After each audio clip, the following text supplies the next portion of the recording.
Olá, pessoal, este é mais um Fala Carlão. Fala Carlão, você já sabe, é sempre na prateleira de cima do agronegócio brasileiro. E o nosso assunto aqui hoje é crédito, nosso assunto hoje é na área financeira. E aqui do meu lado está o Gustavo Freitas. O Gustavo Freitas é o diretor executivo de crédito do Sicredi. Ô, Gustavo, obrigado pela sua presença aqui no Fala Carlão, viu? Obrigado pelo convite aí, Carlão. Prazer estar aqui.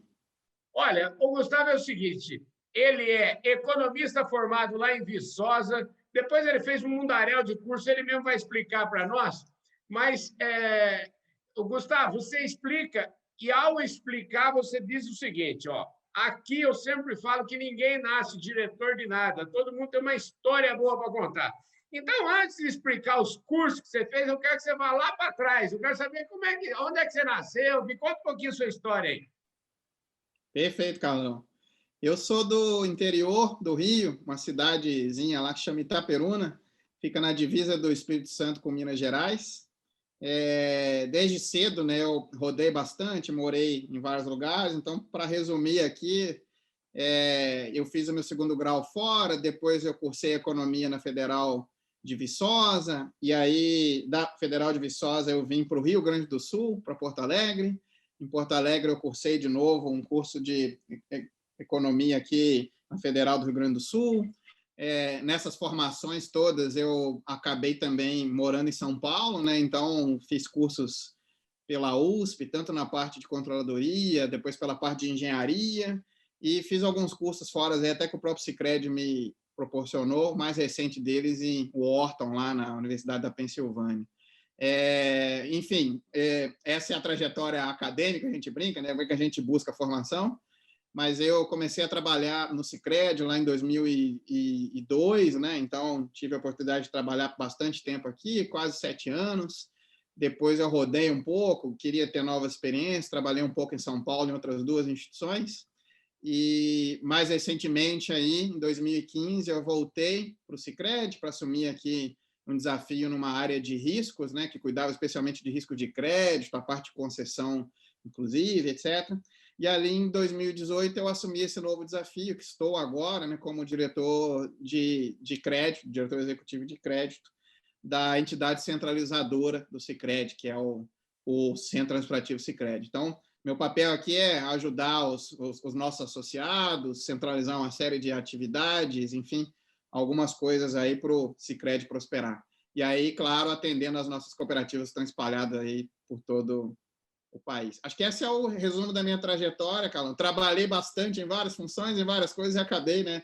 Estou hoje diretor aqui, um grande desafio e uma oportunidade também. Maravilha, olha só que beleza, gente. Ô, Gustavo, deixa eu te falar. Afinal de contas, o Sicredi, eu quero saber o seguinte: como que é o Sicredi? Afinal de contas, o Sicredi é um banco, é uma cooperativa de crédito, e em que medida que uma cooperativa de crédito se parece com o banco, e em que medida que ele não é banco? Vamos começar a nossa prosa por aí. Vou contar um pouco da história, então, para vocês entenderem. O Sicredi é uma instituição financeira cooperativa, né? Ele é um sistema, um conjunto de cooperativas que se organizam sobre uma mesma marca, sobre processos, com segurança, sustentabilidade. Ele foi a nossa primeira cooperativa, né? É a primeira cooperativa da América Latina. Ela foi fundada no Rio Grande do Sul, no município aqui de Nova Petrópolis. Hoje ela chamada, né, Sicredi Pioneira, isso lá nos anos de 1902. Então, tem aí, o Sicredi é um sistema mais que centenário, né? A gente já tem 118, quase 119 anos de história. Em 2019, o fundador, né, dessa primeira cooperativa foi eleito,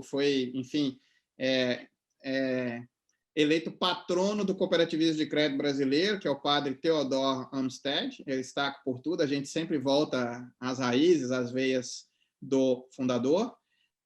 Hoje nós somos, esse sistema de crédito cooperativo é composto por 108 cooperativas, né, singulares. Elas estão organizadas em 5 centrais estaduais.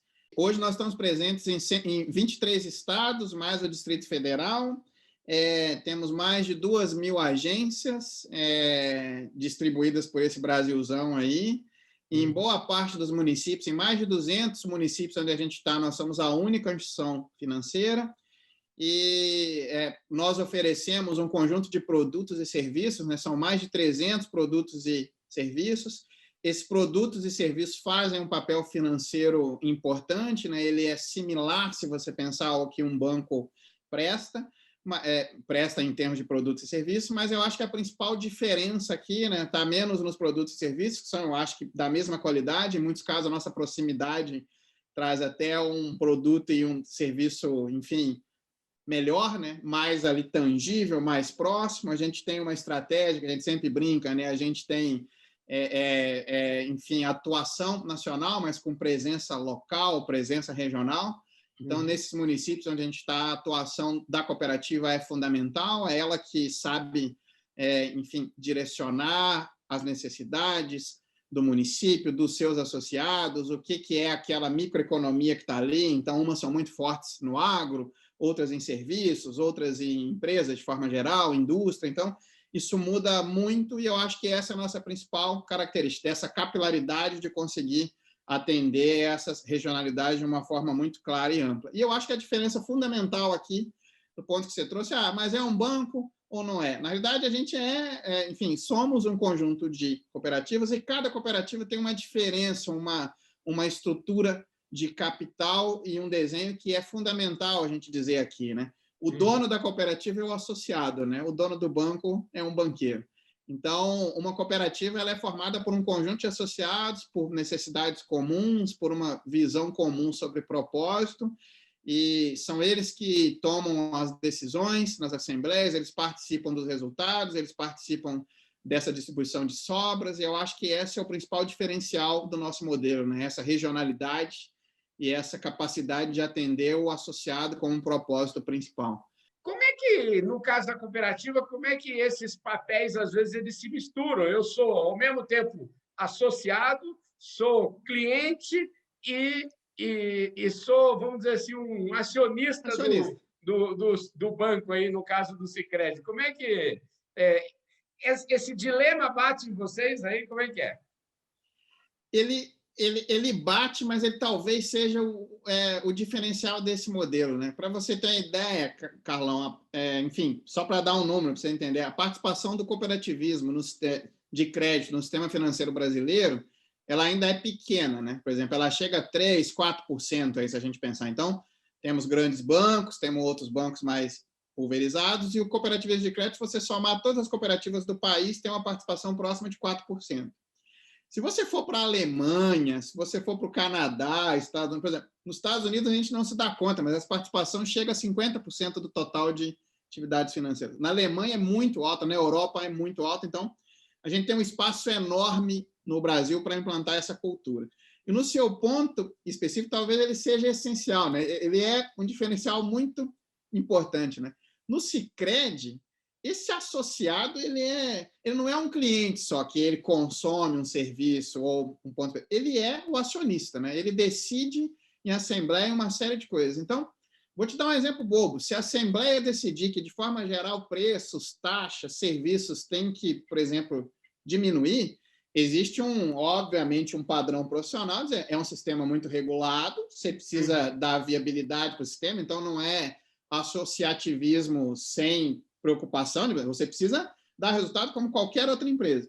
Mas a forma como você constrói esse resultado, a forma como você distribui esse resultado, a forma como você, enfim, articula esse processo para ele funcionar, ele tem um papel desse acionista, desse associado, que é fundamental. Entendi. Então, é uma curiosidade, mas assim, esse conflito, talvez, para nós, seja a principal fortaleza.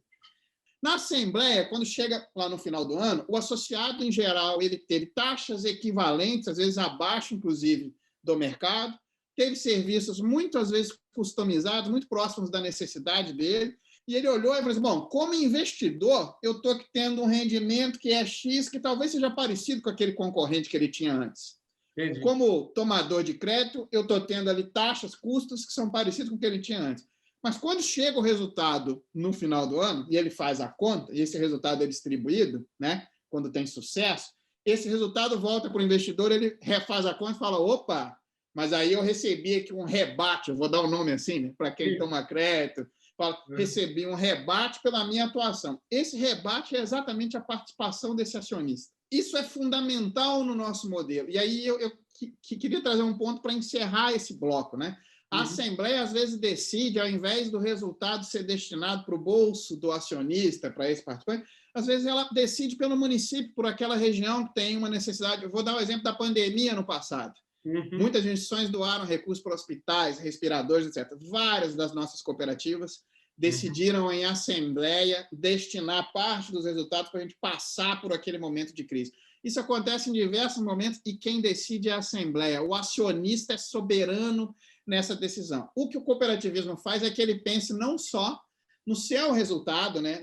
Ele quer a experiência, ele quer as melhores taxas, os menores, né, custos e preços, mas que ele pense também naquela comunidade onde ele está, como é que ele agrega para aquela comunidade. Então, é muito comum, é parte do nosso dogma aqui, atuar em âmbito social, ambiental, etc., em doações para a comunidade, para que esse fluxo, obviamente, funcione melhor. Mas é o acionista que decide. Então, é o associado que toma essa decisão. Numa instituição tradicional, isso não acontece. Então, para nós, essa é a fortaleza, Carlão.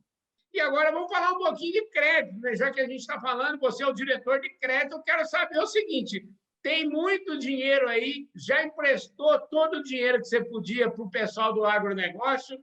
Me conta aí, e a sua área, você cuida só de crédito para agronegócio? Tem crédito para todo mundo aí, como é que é? Para carteira total, para todo tipo de crédito, de acordo com a necessidade do associado. A carteira de crédito do Sicredi, do sistema, né, das cooperativas somadas, cresceu 34%, olhando o todo, né, o cômputo total. No agro, que eu acho que é a sua pergunta, né, a gente está em pleno Plano Safra 2021, o Plano Safra vai bem, a gente se olhar até dezembro, que é a primeira fase do Plano Safra, nós já concedemos bastante, aí, na casa de 18 bilhões de crédito rural.